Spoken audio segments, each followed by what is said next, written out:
Une chambre à soi de Virginia Woolf. Biographie de l'autrice. Virginia Woolf, née Adeline Virginia Alexandra Stephen en 1882 à Londres et morte en 1941 à Rodmell, est une figure emblématique de la littérature moderne du XXe siècle. Issue d'une famille intellectuellement riche et complexe, elle grandit dans un environnement propice à l'éveil artistique et intellectuel, entourée par les figures marquantes de l'époque victorienne et édouardienne. Virginia Woolf est éduquée à domicile par ses parents, Sir Leslie Stephen, un éminent écrivain et éditeur, et Julia Prinsep Stephen, une beauté reconnue et une philanthrope.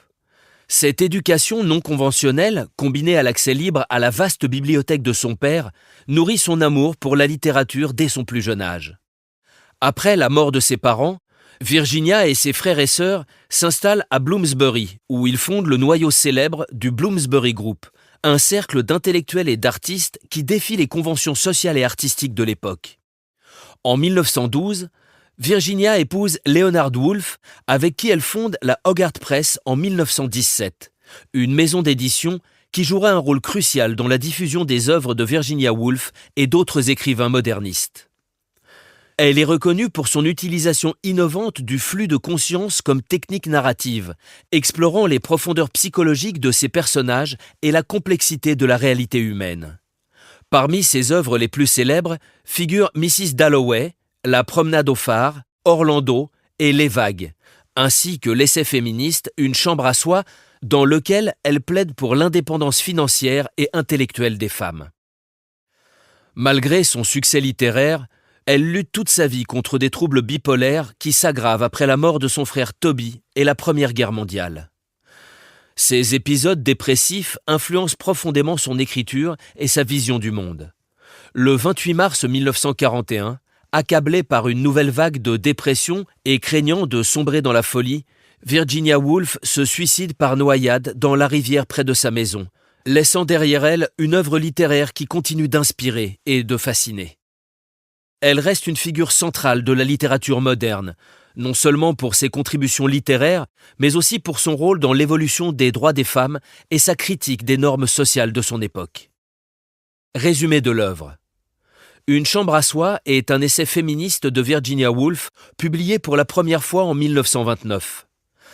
Basé sur des conférences que Woolf a données à l'université de Cambridge, l'essai explore les conditions nécessaires pour que les femmes puissent écrire et produire des œuvres littéraires.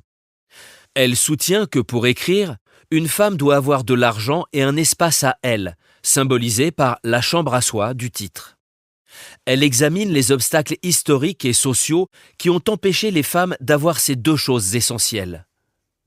Elle prend l'exemple de Shakespeare et imagine une sœur aussi talentueuse que lui, Judith, qui, en raison de son sexe, n'aurait pas eu les mêmes opportunités pour développer son talent. Cet exemple illustre comment le génie féminin a été supprimé tout au long de l'histoire. L'essai aborde également la question de la représentation des femmes dans la littérature et critique la manière dont elles ont été dépeintes par les auteurs masculins. Woolf appelle à une nouvelle forme de littérature, où les femmes peuvent s'exprimer librement et où leur expérience de vie est fidèlement représentée. Une chambre à soi est considéré comme un texte fondamental dans l'histoire du féminisme, plaidant pour l'indépendance économique et intellectuelle des femmes. Il souligne l'importance de l'espace personnel et financier pour la créativité et l'autonomie des femmes. Contexte historique. Une chambre à soi de Virginia Woolf, publiée pour la première fois en 1929, s'inscrit dans un contexte historique marqué par d'importantes évolutions sociales et politiques concernant les droits des femmes. Cette période suit de près la Première Guerre mondiale, un événement qui a profondément transformé les sociétés européennes, notamment en ce qui concerne le rôle et la place des femmes. Durant la guerre, de nombreuses femmes ont rejoint le marché du travail pour remplacer les hommes partis au front. Elles ont occupé des postes jusqu'alors réservés aux hommes dans les usines, les transports et même dans certains rôles administratifs. Cette expérience a contribué à changer la perception de la capacité des femmes à participer pleinement à la vie économique et sociale. Après la guerre, le mouvement pour le droit de vote des femmes a gagné en intensité. Ce n'est qu'en 1928, un an avant la publication de Une chambre à soi, que le Equal Franchise Act a accordé le droit de vote aux femmes sur les mêmes bases que les hommes, c'est-à-dire à partir de 21 ans, sans condition de propriété. Dans ce contexte de changements sociaux et de lutte pour l'égalité des droits, une chambre à soi aborde la question de l'indépendance financière et spatiale des femmes comme prérequis à la liberté créative et intellectuelle.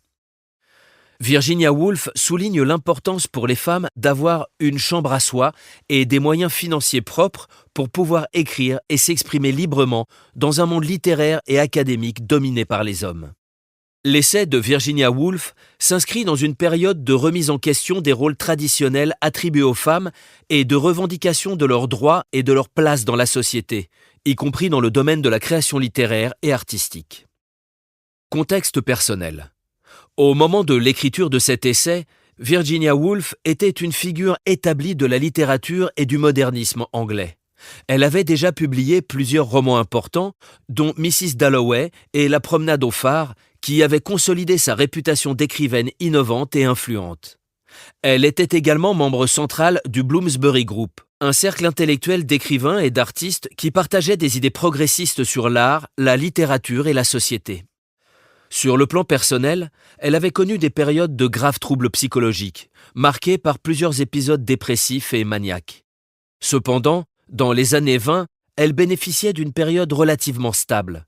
Elle était soutenue par son mari Leonard Woolf, avec qui elle avait fondé la Hogarth Press, une maison d'édition qui publiait ses œuvres et celles d'autres auteurs importants de l'époque. Une chambre à soi est basée sur 2 conférences qu'elle avait données en octobre 1928 au Newnham College et au Girton College, 2 collèges féminins de l'université de Cambridge. Le contexte de ces conférences et de la publication ultérieure de l'essai reflète l'intérêt et l'engagement de Virginia envers les questions féministes, notamment l'éducation des femmes et leur accès à des opportunités créatives et intellectuelles indépendantes. L'essai explore la relation entre les femmes, l'écriture et l'indépendance financière.